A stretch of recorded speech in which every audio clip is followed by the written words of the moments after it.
Fred Musa ou Fred de Sky, et c'est évidemment pour moteur. Et pas tout seul, hein. Sacha est là. Boutonneux, beaucoup de boutons sur la tronche. Passionné, parce que j'étais vraiment passionné de radio, déjà à l'époque. Alors c'est pas un adjectif, pardon, mais on va dire que ça en est un, petit con, parce que je faisais beaucoup de conneries. Tu sais quoi, c'est mes parents. En fait, mes parents m'ont toujours laissé faire ce que je voulais, et c'est une chance quand même incroyable, parce que moi qui étais fou de radio, eux étaient pas du tout de ce milieu, hein. Mon père était VRP, représentant, ma mère bossait aux menuiseries La Paire. Et quand je leur ai dit j'ai envie de faire de la radio, je suis passionné par la radio, ils ont très bien dit oh, fais tes études, comme tous les parents. Bah, ils m'ont toujours laissé faire, donc voilà, je leur dois beaucoup, vraiment.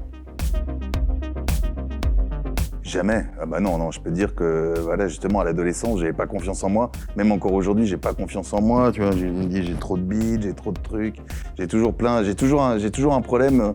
Non, regarde, tu vois mes ongles, ils sont totalement rongés. Non, et pourtant j'essaye au quotidien de me battre contre ça, mais non, mais en même temps, tu veux que je te dise, tu vis avec et quelque part, ça te remet aussi en question constamment, donc c'est bien de pas tout le temps avoir confiance en soi.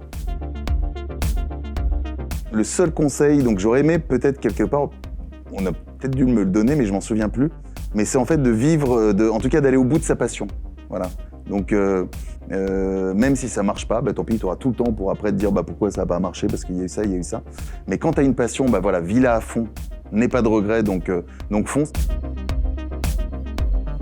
J'ai eu plein de rencontres déterminantes, j'ai surtout eu beaucoup de chance. J'ai rencontré des gens, bah, la première fois évidemment c'est une jeune fille qui s'appelait Sandra, qui était animatrice sur ma première radio, qui était Voltage FM à l'époque, et qui me voyait venir les mercredis, les week-ends. Je venais toujours devant cette radio, tu vois, c'est le côté détermination. Donc un jour, cette femme-là m'a dit, bah écoute, au lieu d'être devant la radio, vas-y rentre, tu vas nous filer un coup de main maintenant, c'est bon, on t'a vu assez devant. C'est le partage, quoi. Moi, je suis quelqu'un dans le partage, j'aime le partage, j'aime la transmission, j'aime ce qu'on peut... Voilà, ce que toi tu ne connais pas, ce qu'on va te faire partager en fait. C'est pour moi quelque chose de très important, le partage. Un micro ? Oh, j'en ai plein. Alors ça par contre, alors là tu vas encore me faire avoir des emmerdes parce que un seul Planète Rap c'est impossible.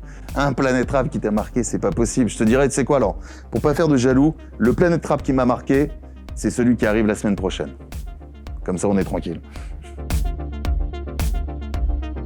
Bah, c'est pas une punchline du rap, mais c'est une punchline qui est écrite sur tous les frontons des écoles, des mairies, c'est liberté, égalité, fraternité. Voilà. C'est une vraie punchline, surtout en ce moment. Voilà, je pense qu'on a tous besoin de liberté, bah, on le voit tous, hein, on est un peu... c'est un peu compliqué, c'est le moment d'être libre, de pouvoir faire ce qu'on veut. Fraternité, parce que... Et puis voilà, et égalité, pour moi c'est quelque chose de très important, l'égalité. De se dire qu'on vient de n'importe quel endroit, de n'importe quel petit recoin, de n'importe quel quartier, de n'importe quel village, de n'importe où, bah, qu'on ait la même égalité, voilà, qu'on ait pour moi la même égalité pour tout le monde. Donc des punchlines, j'aurais pu t'en citer plein dans le rap, il y en a plein évidemment que j'ai en tête, mais pour moi la plus belle, parce qu'on a quand même tendance à la dénigrer un petit peu en ce moment, c'est liberté, égalité, fraternité. J'ai rien à dire. Les gars, justement, vous avez une passion, vous aimez l'image, vous avez quelque chose à nous apporter, vous avez envie de nous faire vibrer, vous avez envie de nous faire, d'avoir les poils qui se hérissent ici. Donc voilà, si ça vous parle, allez-y, moteur direct. C'est un petit gars que j'aime beaucoup, qui est dans Quotidien, qui s'appelle Étienne Carbonnier, parce que j'aimerais bien le voir à ma place, celui-ci, parce qu'il a une bonne petite gueule et c'est un bon petit gars qui propose beaucoup de choses, donc voilà.